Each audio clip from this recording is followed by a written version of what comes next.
Hello everybody, Tiffany at Dragonflyer Studio here. I hope everybody's doing great. This is the second episode of my series, my short series, where I break down junk journaling, verbiage, and different things that you're going to hear as a junk journaler, especially if you're new.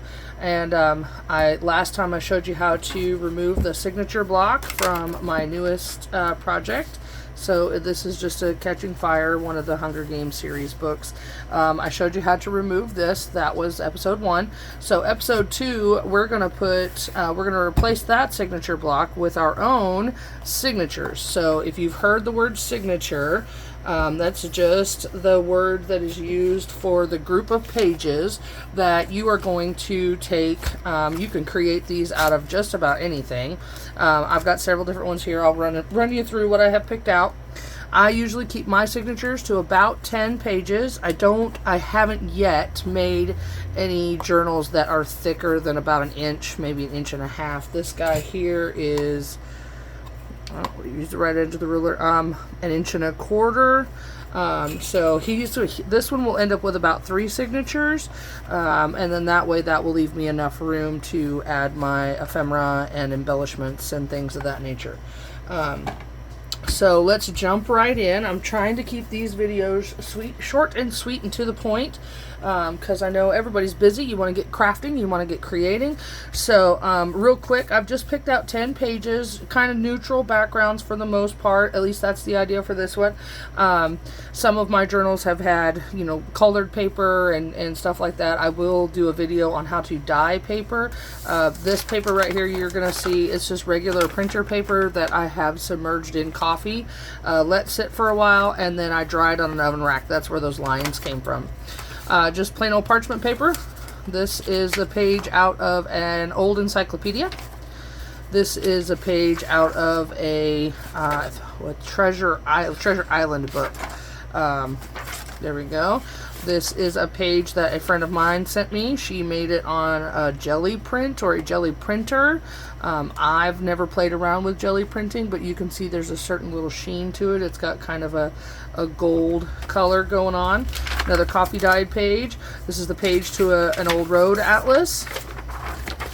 I've got a sheet of tracing paper I'm going to use, and this is the page out of some sort of boat book or whatnot, but I really like the imagery that it's got on it.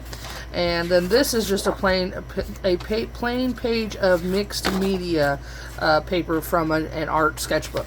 Okay, so those are my 10 pages. I'm just going to start by folding each one of these guys. I love that sound. By folding each one of these guys in half. I gotta move these aside because I need a little more room. There we go. Okay, so I'm just going to start by folding it in half. Now this tool over here to my right is called a bone folder. If you don't have access to a bone folder, or you don't want to go out and purchase one, the next best thing that I have found that works in place of it is a regular old popsicle stick, craft stick. Basically what the bone folder does is, yes, I can run my thumb down the middle of this and give it a nice crease. What the bone folder and or your popsicle stick does is it makes that crease almost a permanent fixture in that piece of paper. It provides a much thinner fold than if I were to just have run my fingernails down it. When you're creating your signatures, you're going to want to protect that spine, the edge that goes into the spine of the book. So here's your journal. This is your folded side. This is going to be closest to your spine, and the pages will work this way. Okay. Once you start building your signatures and you start sewing them into your journal, how thick that spine is really becomes a quick issue as far as the workability of your journal. So I'm just folding each one of these in half.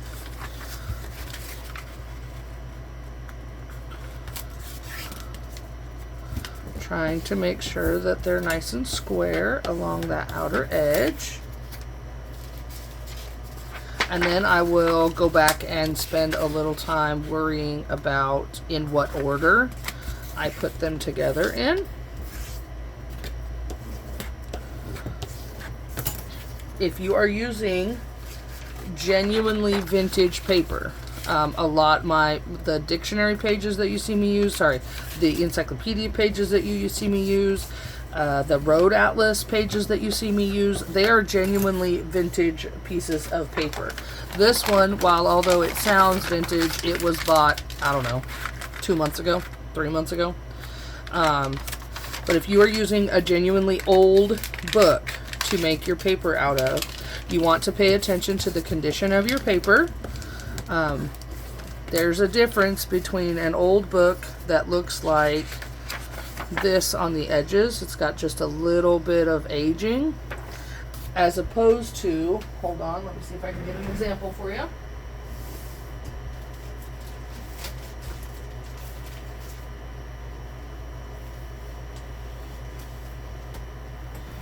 As opposed to this kind of vintage paper where there is cracking. I cannot take these pages, however much I might want to. Look at the artwork on these things. Right? These are from the 1920s. Genuinely from the 1920s. These are not duplicates. They're not reprints. They are original works. I could not take her and fold her in half and expect her to work as a page. The paper is too brittle. It is too fragile. I will end up doing something with those, as I have. That's just a piece of one of the pieces of my collection. I usually end up adhering it to another piece of newer paper and or fabric to give it the pliability that it needs to be incorporated into a journal. So keep that in mind when you're using your vintage papers and stuff to build your journal signatures. The brittleness and the age of the paper that you're working with. While vintage paper is, these are junk journals. They're meant to look old for the most part. I prefer the vintage look, the grunge look. But if the paper's not going to hold up to the task at hand, your journal will fall apart on you before you even get started. So keep that in mind. Now I'm just going to make one signature today. I won't be sewing it into my journal. I'm going to do that on another little short tutorial. Now this paper right here that I have, it's multimedia paper from a sketchbook.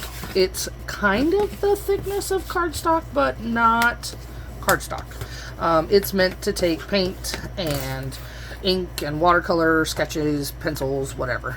Yes, there's a little blemish on it, but it doesn't matter. It'll most likely get covered up. I will create, how I do my signatures is I use the same kind of paper for the outside of the signature block that I'm going to create. So what I want to do here is I had this wonderful idea of taking this tracing paper and putting it over the outside of this boat page, because I kind of like how that looked a little bit. And then I'm just going to roughly put these together with not really any rhyme or reason as to why. If you're building a journal with a theme, you might want to make one signature all yellow and one signature all greens and one signature all blues. You can work it around that way, or you can go completely random and do your absolute own thing. Okay, so then these are all just going to go inside here. Okay. Now, you have one of two options when you get it to this stage. So there's 10 pages as you get towards the middle. My map is my middle section. So there's 10 pages. That means that there's 20 pages here and now 20 pages here, because you count a page as front and back. So this is a 40-page signature that will be sewn in. So by the time my journal has all of its signatures sewn in, I will have a 120-page journal to then embellish and do all of my ephemera and stuff like that on. Okay, so you have one of two options here. You can line your papers all up on center, well, as close to center as you can get. These bigger pages make it a little hard because I'm just eyeballing where these two are in regards to each other, front and back. Or the easiest route to go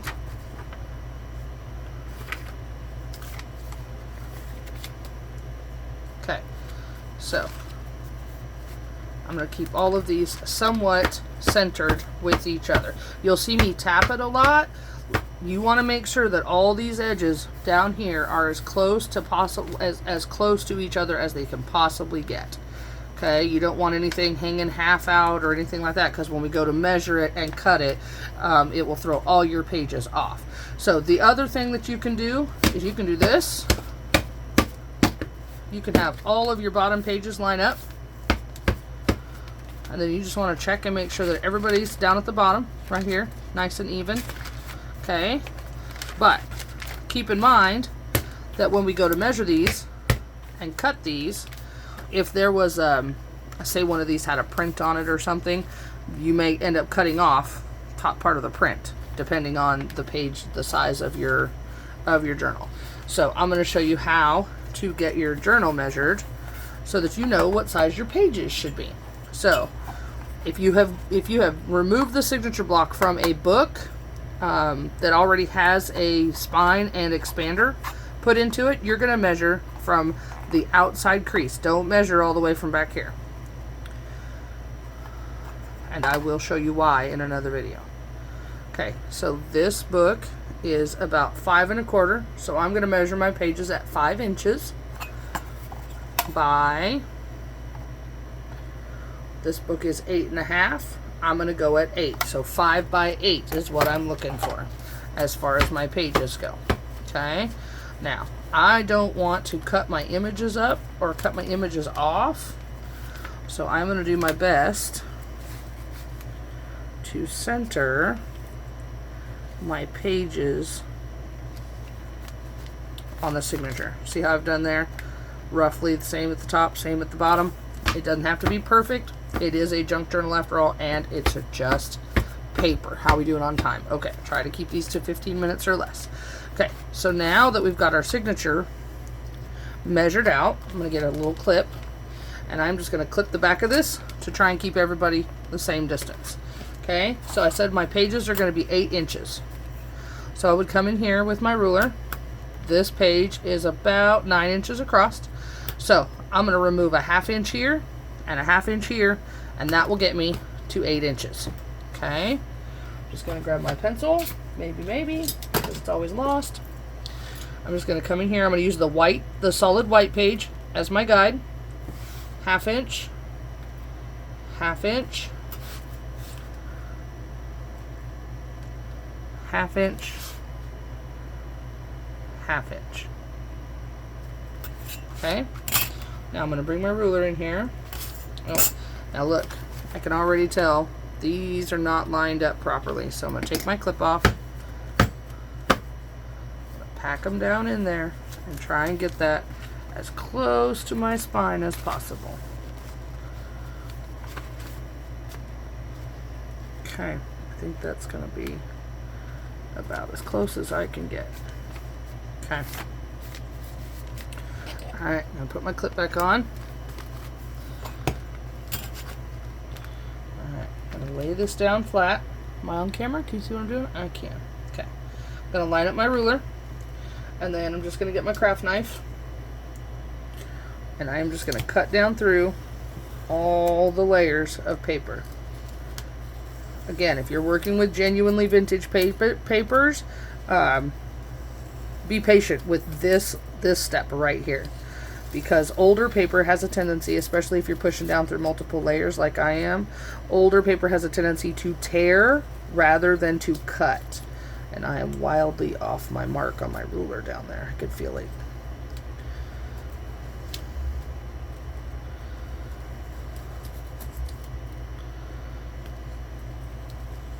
I think it's about time for my craft knife to get a new blade.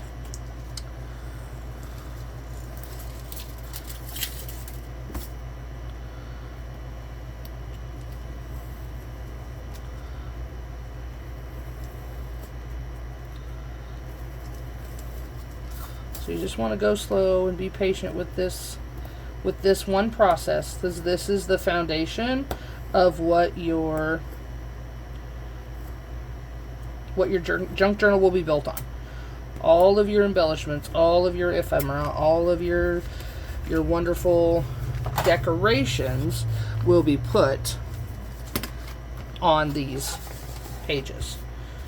So, and if you mess up and you got to start over, don't lose hope, don't lose faith. Okay? It is, after all, just paper. Now, I say that, but if you are working with one-of-a-kind images, it can be heartbreaking. But if you mess up, don't throw them away. Set them aside. Use them as embellishments.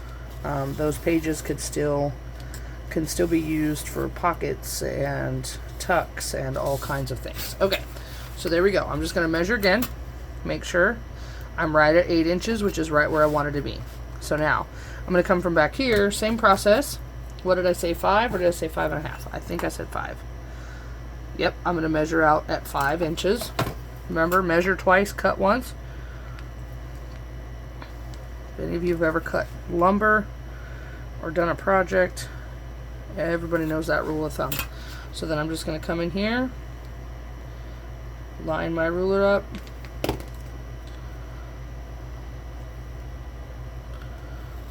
So the one thing I don't do is I don't go and measure all my pages out at, double those numbers at 10 by 16, because if you do that, when you start to put them together at the spine, they're going to create an uneven edge in your book, which can be a very unique and cool effect in and of itself, but that's not my plan for this journal. Okay, and there we have it. That is our first signature. Okay, for my Catching Fire journal, all the pages are nice and evenly cut. My images are somewhat centered. Now, I know you just saw it. Where did it go? We have a page. He's a little bit shorter than everybody else. That's okay. That is not a big deal. Okay, so there's my pages. There's your first signature block. Okay, so I will create 2 more of these doing the same exact thing, and then I will have 3. On the next video, I will show you how to create what's called a hidden spine and how to sew these signature blocks into place. Alright, thank you for watching. If you are new to my channel, this is Dragonflyer Studio. I do have an Etsy shop by the same name, a Facebook page by the same name. Please come and check me out. Hit that subscribe button. A like and a share is always warranted. If you're a returning viewer, thank you for being here. I appreciate each and every one of you. This is Tiffany from Dragonflyer Studio. Until next time, bye.